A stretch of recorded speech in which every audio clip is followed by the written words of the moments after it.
Peace and the mercy of God. In today's video, we're going to learn how to change the map style. For example, we can make it show the satellite image, like from an artificial satellite. Or I want it to be in the normal mode, the standard view, or I want it to be hybrid. I want the image to be a satellite picture, but it should draw the streets and locations right over that satellite image. So I'll choose hybrid in this way, or I tell it terrain to display the topography as a visual shape. 3D, and we will also learn how to make the map appear in dark mode just like this, and then we'll add a custom style to the map so that it perfectly matches our application's theme. In order to begin creating the specific style that we previously demonstrated in the introduction, we will need to proceed by creating an entirely new screen. We're going to take this existing Apple Map component and make a copy of it. Then we will create a brand new file, okay? We'll call it styled map.dark like this. Then we'll name this child map styled map. So now in main, we'll add another elevated button and label it styled map instead of leading us to the location detail screen. We are going to have it take us to a styled map. Once we click on it, the standard map will open. Alright, first we should know there are 4 map types. How do we see or show these types? If we go to map type here and select map type ...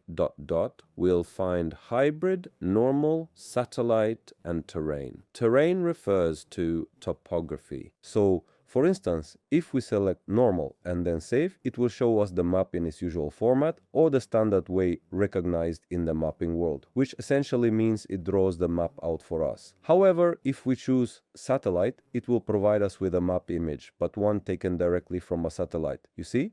Okay, if we select hybrid mode, what will the hybrid do? It will show us a satellite image from the satellite. But if you notice, the roads are drawn in a specific way, on a separate satellite layer right above the actual satellite image. Now, if we were to select the terrain option and then save it, what exactly does this terrain function accomplish? It will then display the topography for us in a 3-dimensional view, casting realistic shadows across the terrain. Let's just give it a moment to load and then we'll be able to observe it. Here, as we can see, this place, for example, is geographically higher than the rest of its immediate surroundings. So, in essence, terrain will essentially map out all the topographical features for us. Any elevated area will be rendered as a 3-dimensional object, providing a much more realistic visual representation. If I need to see the terrain, alright, perfect. We've now learned about all 4 types. How do we go about changing the map's colors? For instance, if we select normal as an example and then save it, but we don't want it to appear as normal in this specific manner. We want to present with certain colors that are exclusively ours. They align with our theme, this particular style. If we write style here, Google won't take a key called style and it's nullable. So it's okay if we don't pass it a value. But if we want to assign it a value, what would that value be? Naturally, this value will be a list of objects. First, you'll give it a type, then a name, and in the style, a list of styles. But you'll give it a color. You'll define, for example, the background color. What should the street color be? What should the label itself be? So instead of us learning all this, which we won't really benefit from, once we learn it, we can just modify it. So we're going to check out a website called SnapStyle with Google, MapStyle with Google. When I go to this website, this dialog box will pop up in front of me. So I tell it that I want to use the legacy JSON style right here, and it will give me a preliminary map view. Then I start to modify the style itself, and then I take these settings and add them to an application that I have. For example, if we click the navigate to the banner on the left, we'll find 3 sliders: the roads, the landmarks, and the labels. Now, as we reduce the roads, you'll see the streets disappear from the map. Okay, what's meant here is that the branching details are significantly reduced. So at this level, it will only display the main roads, you see? But when I adjust it to the second level, it will then present all the secondary streets, right? And if we keep it at the highest setting, it will show me all the street details, even the secondary ones will be displayed. Okay, it's the very same thing, If we have the landmarks, If we set it to this level, we'll find that some titles have disappeared from us. But if we go back, some titles will increase. If we go back here, some titles will disappear. If we click here, it will only display the names of the official regions and government locations, okay?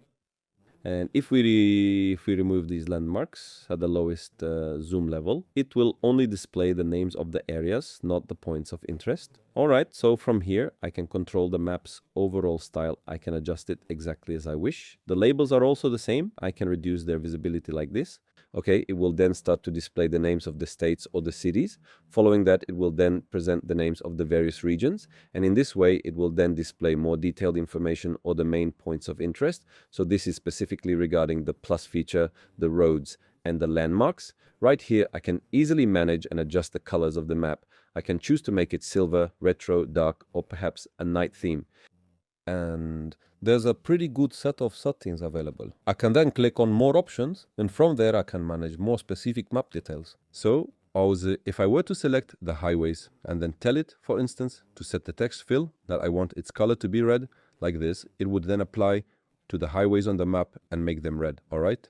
So if I were to click on finish, for example, we've completed our adjustments. We'll go back from the advanced section. Let's say we're done. I like this night theme. I've finished everything. I'll click on finish. Then I'll come and take this JSON, either copy JSON or just copy it from here. So I'm going to click on copy JSON, and then we'll return to our code. Of course, we can do two things. We can create a quotation here and place our string, but since it's more than one line, it won't take a single quotation. So we need to add 6 quotations, 3 double quotes before the text, and 3 double quotes after the text to add a multi-line string. So in this manner, we'll come right to the very center precisely, and then we'll add it here. However, it's not really logical for me to keep the JSON structured in this particular way, so I should take all of it. And I'll assign it to a variable. Then I'll come here and create a string for it, and I'll name it map style in this manner. After that, I'll set it to an equals sign and open my quotation marks just like this, and then I'll proceed to add my string values.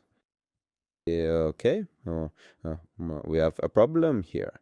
Okay, we need to make sure that we have 3 before and 3 after in this specific way. So as soon as I come here and tell it to apply the map style, the style should then change just as we are seeing it on our map.